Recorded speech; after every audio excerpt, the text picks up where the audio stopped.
Hello again everyone. Okay, so we're on to chapter 5. So Lucy's been hiding in her bedroom because she thought she saw a pair of eyes under her bed. Let's find out what happens next. Chapter 5, the first Creaker. Have you ever been so scared you couldn't move? So utterly terrified you're just frozen, helplessly waiting for something nasty to come and get you in the night, praying for the sun to come up and make everything okay again. That's how Lucy was feeling. She was sitting on her bedroom floor, trembling with fear, wrapped up in her dad's stinky rubbish collecting coat, her sweat-soaked hair sticking to her forehead and her heart beating like a drum in her chest. She was completely unable to move, paralysed with fear.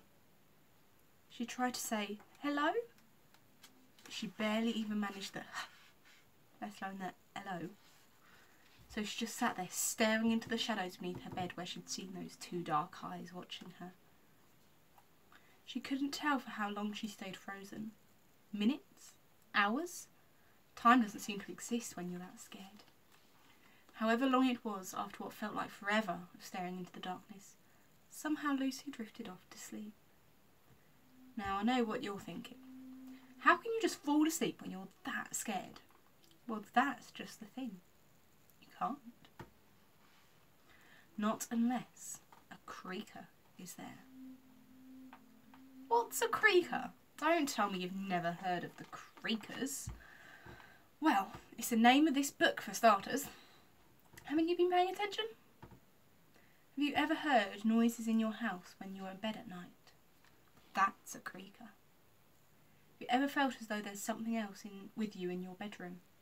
That's a creaker too. Have you ever found a sack of presents by the fireplace on Christmas Day? Wait, no, that's not a creaker, that's Santa. Have you ever managed to fall asleep when you were so scared it seemed impossible? That's definitely a creaker. It's one of their nasty little tricks, and that's exactly what this creepy little creaker used on Lucy that night. She didn't notice anything at all, but from under the bed came a gust of hot air. It was the reeking breath of the creaker as he blew a clawful of something golden and crumbly into her bedroom, which silently drifted into her eyes and settled there without Lucy suspecting a thing. 10 minutes later she was fast asnooze, leaving the creaker to creep out of its hiding place. And there she is. Can you see the gold dust coming settling to make her fall asleep?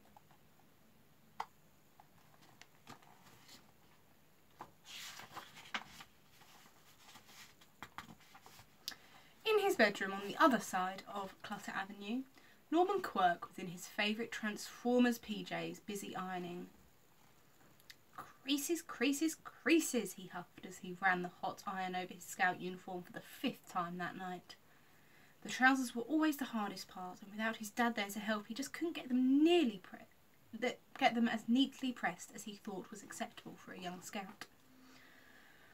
"I'm afraid that'll have to do," he sighed, shaking his tired head as he examined each trouser leg through his magnifying glass. He slid them onto a hanger which he hung on the silver handle of his wardrobe door, ready for the morning. Creak! Norman froze. The noise came from behind him. Then he noticed, in the polished surface of the wardrobe door handle, 2 little black specks like beady eyes staring at him from under his bed. "Hello?" he whispered, terrified of what might be lurking behind him. There was no reply. He swallowed his fear, gripped the iron, and whipped around in a flash. There was nothing. No beady black eyes, just shelves lined with his Transformers collection. There he is, all ready with his iron to strike whatever came at him.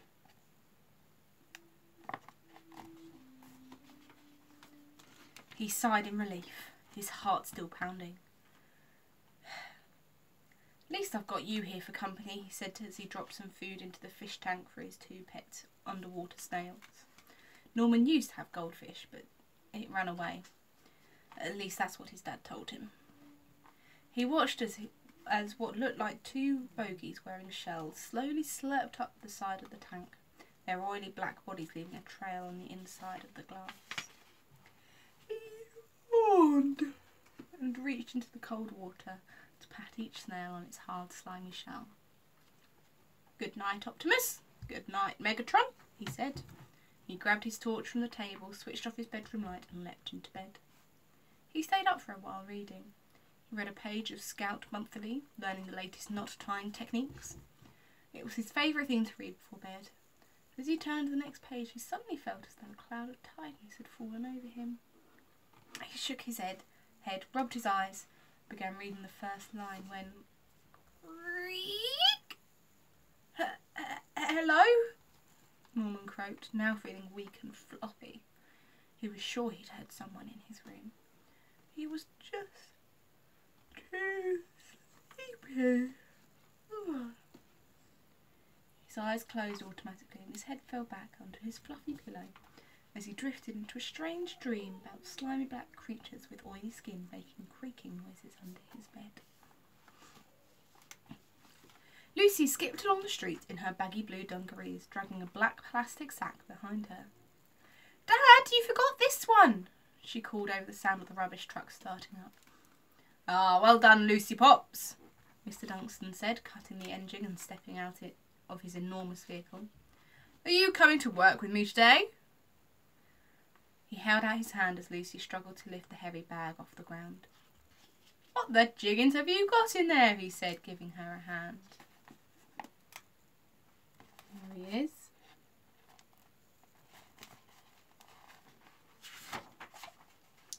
"Just rubbish," Lucy said. "Just rubbish," Mr. Dunstan echoed in disbelief. "Just rubbish.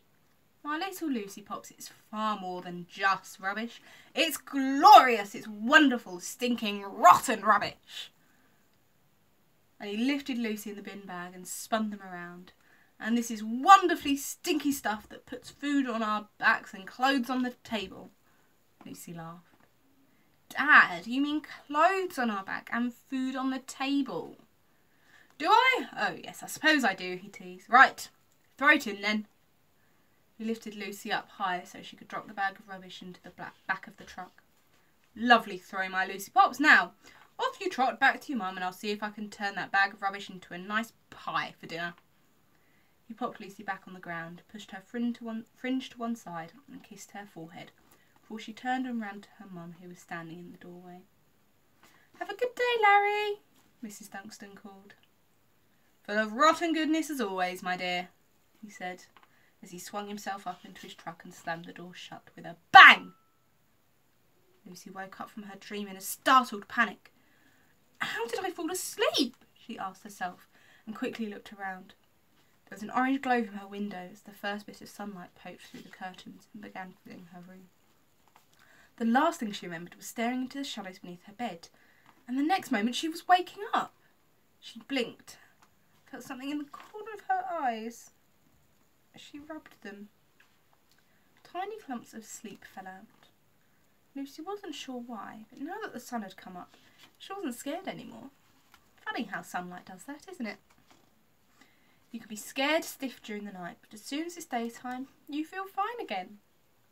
Like we all somehow know that strange things only happen at night.